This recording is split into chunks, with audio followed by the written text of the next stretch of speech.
کے بعد، سسرال جانے کے بعد اس وقت تک روک جما رہے تھے، اس پر روک جما رہے تھے. ایک خاتون کا انتقال ہوا کل، بیچارے فون کیے، ہسکیاں نکل گئی. مولانا میں جب بھی گھر آتا ہوں تو وہ بیچاری فوراً پانی پی جاؤ، کپڑے بدلنے کے لیے کپڑے، تھوڑی دیر میں چائے. آج میں گھر آ کر گھنٹے گھنٹے ہو گئے، کوئی پوچھنے والا نہیں. بہو ہے پوچھنے کو تیار نہیں ہے، انہوں مصروف ہے اپنے کام میں، سب اپنے اپنے کاموں میں ہی. یہ حالات کیسے پیش آئے؟ قدر. اللہ کہتے ہیں نعمتوں کی قدردان بنو. ہر رشتہ ایک نعمت. باپ رہے تک باپ کی قدر نہیں، ماں رہے تک ماں کی قدر نہیں، بھائی رہے تک بھائی کی قدر نہیں، بہن رہے تک بہن کی قدر نہیں. جب سب چلے گئے تو اب رو کر کیا فائدہ؟ جب تک تھے ایک کال کرنے کو آپ تیار نہیں تھے، ایک بات کرنے کو آپ تیار نہیں تھے، خیریت پوچھنے کو تیار نہیں تھے، بیوی بچے تھے دیکھنے کو تیار نہیں تھے. اور آج ترس رہے ہیں، کوئی ہے مجھے دیکھنے والا؟ کوئی نہیں. ہم کیا سوچتے ہیں؟ ہم بیوی کو اور بچوں کو دیکھ رہے ہیں. حقیقت میں بیوی شوہر کے انتقال پر بیوی اتنی زیادہ مایوس نہیں ہوتی جتنے زیادہ مایوس بیوی کے انتقال پر شوہر ہوتا ہے. تاریخ اٹھا کر دیکھ لو، واقعات دیکھ لو. بیوی جانے کے بعد جتنا زیادہ شوہر ٹوٹ جاتا ہے، شوہر کے انتقال کے بعد اتنی زیادہ بیوی نہیں ٹوٹتی. اللہ سنبھال لیتا ہے. میں ایسا کہنا چاہتا ہوں بھائی، یہ سب چیزیں اسلام سکھاتا ہے. قدردان بنو. اللہ کی قدر، نبی کی قدر، قرآن کی قدر، شریعت کی قدر، رشتوں کی قدر، مال کی قدر، سب چیزوں کی قدر ہے. حضرت تھانوی رحمۃ اللہ علیہ کہنے لگے نوٹ پھینکتے ہیں. فرمایا نہیں، قدر کرو. نوٹ کے پیچھے بھاگنا نہیں ہے اور نوٹ کو ذلیل کرنا نہیں ہے. کیوں؟ اللہ نے تمہاری ضرورت پوری کرنے کے لیے پیسے دیے ہیں اور تم اس اللہ کی نعمت کو ٹھکرا رہے ہو. ایوب علیہ السلام ٹڈیوں کی بارش ہوئی، سونے کی ٹڈیوں کی بارش. ایوب علیہ السلام خوب ان ٹڈیوں کے لے کر گود بھر رہے ہیں. ایوب مال سے محبت پیدا ہو گئی تو فرمایا نہیں، آپ کی رحمتوں کو لوٹ رہا ہوں. کیا لوٹ رہا ہوں؟ آپ کی رحمتوں کو. آپ کی رحمتوں کو تو بہتر یہ سب رحمت، یہ تمام چیزیں رحمت. اللہ جب رحمت دے اس کی قدر کریں. پیسوں کو یہاں تک کہ آپ ایک ایک دانہ جو بھی دسترخوان پر گرتا ہے اس دانے کو اٹھا کر کھانے کو کیوں کہا گیا؟ کسی نے آ کر کہا حضرت مال بہت زیادہ ہو گیا، کیا کریں؟ کہا گھر میں چاول پکاؤ. چاول پکایا. کہا اور بھی زیادہ مال ہو گیا، کیا کریں؟ کہا ایک کام کرو، تم جب سفر میں جاؤ چنا اوپر ڈالو اور منہ سے اسے کیچ کرو. مال اور زیادہ بڑھ گیا. حضرت نے پوچھا ذرا بتاؤ، تم پہلے روٹی بناتے تھے، پھر چاول بنانے کو کہا، پھر چاول بنائے، پھر میں نے چنا ڈال کر منہ میں پکڑنے کو کہا. یہ سب معاملات میں جب چنا گرتا تھا، کھانے کے دانے گرتے تھے، تم کیا کرتے تھے؟ تو وہ کہنے لگے حضرت ایک روٹی کا ٹکڑا بھی میں ضائع نہیں کرتا تھا، ایک دانہ کھانے کا جب دسترخوان پر گر جاتا تھا اسے بھی میں ضائع نہیں کرتا تھا، فوراً کھا لیتا.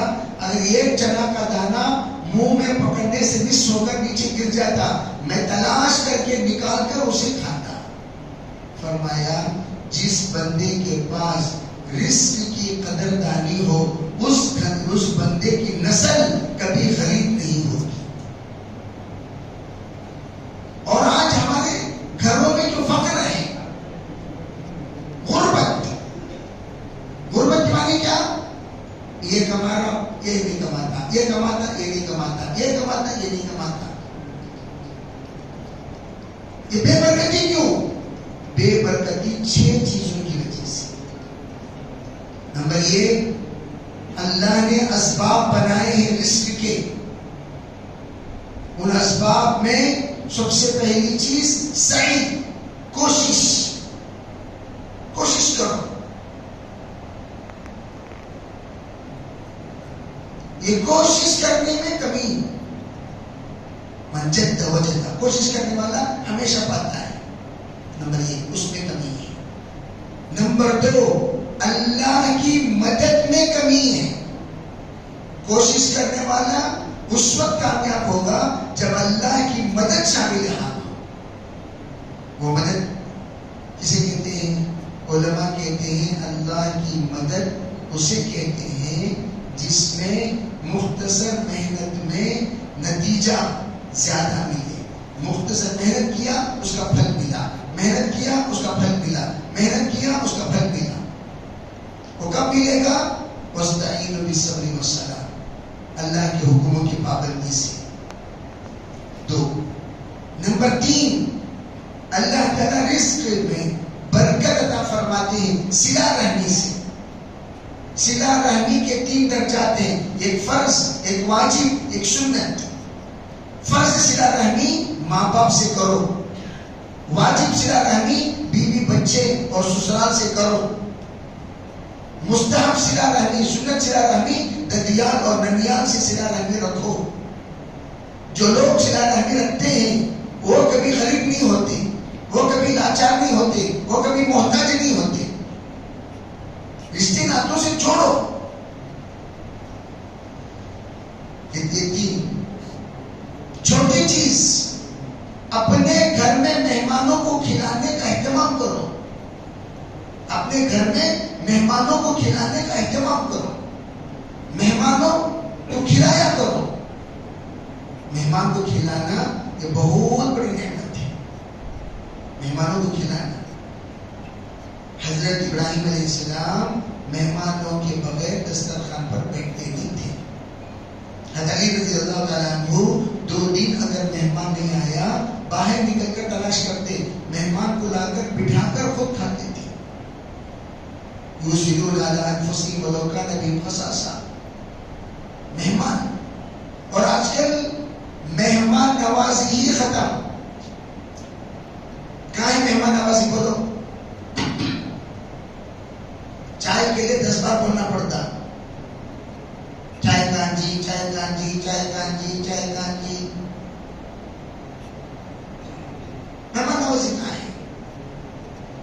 پہلے 1 کماتے تھے، 15 بچوں کو پالتے تھے، اس کے اوپر مہمانوں کی آمد و رفت، بہنوں کی آمد و رفت، بھائیوں کی آمد و رفت، بھتیجوں کی آمد و رفت، بھتیجوں کے بھانجوں کی آمد و رفت، اس کے اوپر دوستوں کی ریل پہ گپ شپ۔ آپ لوگوں میں جو بڑے ہیں وہ جانتے ہیں، بڑے بڑے کنڈوں میں گھر میں کھانا پکتا تھا، بڑے بڑے کنڈوں میں۔ ہمارے والد صاحب کہتے تھے کہ ہمارے دادا جب مچھلی لایا کرتے تھے 5 کلو سے کبھی کم نہیں،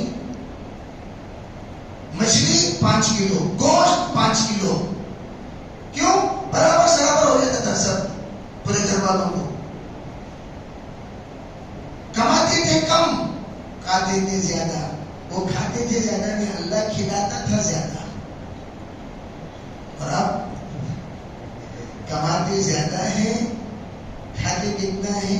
2 بریڈ سے سکی روٹی، سکی روٹی، پھیکی چائے۔ کماتے کتنا ہے؟ آپ کے فرزند کتنا کماتے ہیں؟ 1.25 لاکھ روپے، 1.5 لاکھ روپے، 2 لاکھ روپے تنخواہ ہے، کھاتے کتنا ہے؟ مقدر میں اللہ نے رزق کم کر دیا، غریبوں کے مقدر میں رزق اللہ نے بڑھا دیا، اللہ نے عجیب نظام بنایا۔ کرونا کے زمانے میں ہمارے ایک پکاتی صاحب کو میں نے ایک جگہ پر ملازم بنایا، ملازم میں تم یہاں کام کرو۔ وہ کہنے لگے حضرت کرونا کے زمانے میں ہماری کمائی تو بند ہو گئی تھی، بلکہ پورے گھرانے کی کمائی بند ہو گئی۔ اللہ کا کرنا ایسا ہوا، جب کھانا پکانے کا نمبر آتا تو ہمارے مالک کہتے ارے بھائی یہ اتنے کلو بناؤ، یہ اتنے کلو بناؤ، ہم بناتے تھے زیادہ، لیکن وہ کھاتے تھے بالکل مختصر۔ 75% کھانا بچ جاتا تھا، وہ 75% کھانا ہم لے جا کر اپنے گھر والوں کو کھلایا کرتے تھے۔ پورا گھرانہ پورے کرونا کے زمانے میں مزیدار کھانا کھایا۔ کماتے ہیں آپ، کھلاتے ہیں ہم۔ نظام کیسا اللہ نے بنایا؟ مچھلی مرغی روزانہ ہفتے میں ایک بار کھانے کے گھرانے میں روزانہ اللہ نے کھلانے کا نظام بنا دیا، وہ بھی کب؟ کرونا کے زمانے میں۔ اللہ بتاتے ہیں رزاق میں ہوں، تم چاہ کر بھی کھا نہیں سکتے، اور جس کو میں چاہتا ہوں کمائے بغیر کھلاؤں گا۔ اس لیے کہتے ہیں اللہ تعالیٰ سے ربط، مہمان نوازی۔ اس وقت جتنے کنجوس ہوں گے، سنو اچھی طرح، اتنے اس گاؤں میں ہوٹل ہوں گے۔ کیا ہوں گے؟ ہوٹل۔ جتنے کنجوس، مولانا یوسف علی فرمایا کرتے تھے ہمارا 14 نمبر کا مقصد ہوٹلوں کو بند کرنا ہے۔ کیا 14 نمبر کیا جی؟ اس کا مقصد حضرت کیا فرماتے تھے؟ کس کو بند کرنا؟ ہوٹلوں کو بند کرنا۔ حضرت پوچھا تھا ہوٹلوں کو کیوں بند کریں؟ ہوٹلوں کو کیوں بند کریں؟ حضرت فرمانے لگے اتنا اکرام پیدا ہو کہ کوئی یہ تصور نہ کرے بھئی ہم چائے ہوٹل میں جا کر پی کریں گے، ارے بھئی چائے ہوٹل میں نہیں، ہم گھر میں پلائیں گے، کھانا ہوٹل میں نہیں، ہم گھر میں کھلائیں گے۔ مہمانوں کو ہم تلاش کریں، بھئی آپ کہاں سے تشریف لائے ہیں؟ بنگلور سے۔ مسافر ہیں جی، آئیے ہمارے گھر میں ذرا ماں حضرت سے فارغ ہو جائیں گے۔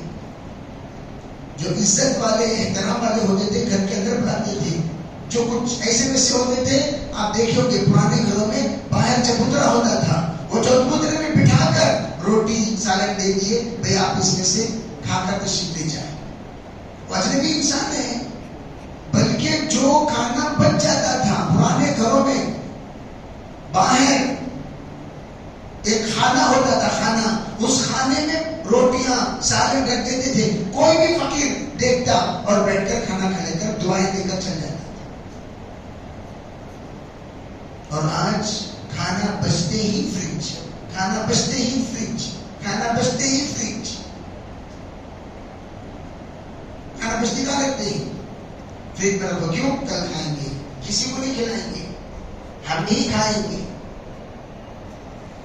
چاہے صحت خراب ہو، حکما نے لکھا ہے کھانے کے پکوان صحت کے لیے جو آداب حکما نے بتایا اس میں کیا ہے؟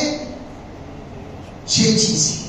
نمبر 1، گرم اور سرد ملا کر مت کھایا کریں، گرم اور سرد ملا کر مت کھایا کریں۔ گرم سالن، سرد کھانا، ٹھنڈا کھانا فریج کا، گرم سالن کھاتے نہیں کھاتے۔ نمبر 2، باسی اور تازی ملا کر مت کھایا کریں۔ باسی تازی جیسے کہ آج کل کھاتے ہیں ہم، باسی سالن تازی روٹی، باسی روٹی تازہ سالن، دونوں تازہ ہو، دونوں باسی ہو، باسی اور تازی نہیں۔ نمبر 3، کبھی بھی لال کو سفید گوشت کے ساتھ نہ ملائے، سفید گوشت کو لال گوشت کے ساتھ نہ ملائے۔ لال گوشت جانتے ہیں آپ، سفید گوشت جانتے ہیں، مرغی اور مچھلی کو سفید گوشت کہتے ہیں، اور بیل اور بکرے کو لال گوشت کہتے ہیں۔ دسترخوان پر یا تو سفید سفید ہو یا تو لال لال ہو، لال سفید سفید لال نہیں، منع کیا۔ اسی طرح دو جگر چیزوں کو مت ملایا کریں، جیسے اروی اور بھنڈی۔ اروی اور اروی سن رہے سو رہے، یہ سب آپ کو کوئی نہیں بھولے گا۔ جو بات کہی جا رہی ہے اس بات کو دماغ میں بٹھاؤ۔ اروی اور بھنڈی یہ چیزیں مت ملایا کرو۔ اروی ایک ہوگی یا بھنڈی ہوگی، اروی کا سالن بھنڈی کا چٹنا نہیں، منع کیا ہے۔ اسی طرح پانچویں چیز، کبھی گرم اور سرد ایک ساتھ ملا کر مت کھایا کرو۔ یہ چیز گرم ہے طبیعت کے اعتبار سے اور یہ چیز سرد ہے، لیکن آپ نے دونوں کو ملا دیا، اس کی وجہ سے مزاج کے اندر بگاڑ پیدا ہوگا، طبیعت کے اندر خرابی پیدا ہوگی، معدہ خراب ہوگا۔ اسی طرح چھٹویں چیز بتایا، کبھی بھی پیٹ بھرے پر کھانا مت کھایا کرو۔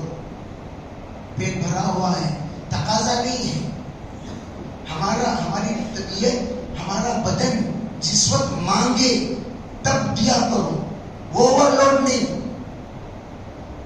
وہ اوور لوڈنگ بدہضمی کو پیدا کرتی ہے، وہ اوور لوڈنگ طبیعت کو بگاڑ دیتی ہے، وہ اوور لوڈنگ وہ انتہائی خرابیاں بدن میں پیدا کر دیتی ہے۔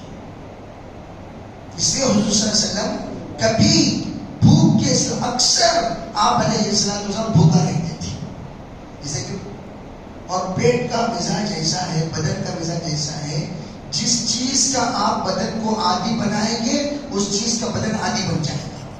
بدن کو آپ 10 بار چائے پلا کر عادی بنا دیے بدن، اور ہمارا بدن 10 بار چائے مانگے گا، چائے دو چائے دو چائے دو چائے دو۔ بدن کو بیڑی کی عادی بنا دی، وہ بیڑی مانگے گا۔ بدن کو آپ کھانے کا عادی بنا دی، ایک دن کو 10 ٹائم کھانا، کھانے کھاتے رہنا، تو بدن کھانے کا عادی بن جائے گا۔ تو حضرات صحابہ کو حضور صلی اللہ علیہ وسلم نے بدن کو روزے کا عادی بنایا تھا۔ کس کا عادی؟ چنانچہ آپ دیکھیں سنے ہوں گے، کھجور پر دن بھر گزار دی، پورا دن۔ جیسے کہتے صاحبی، اس کی قدر ہمیں اس وقت معلوم ہوئی جب کھجور ختم ہو کر گٹلیوں کا زمانہ شروع ہوا۔ یوں کہا گیا، ارے گٹلیاں چوس کر گزار لو زندگی۔ تو صحابہ گٹلیاں صحت مند تھی،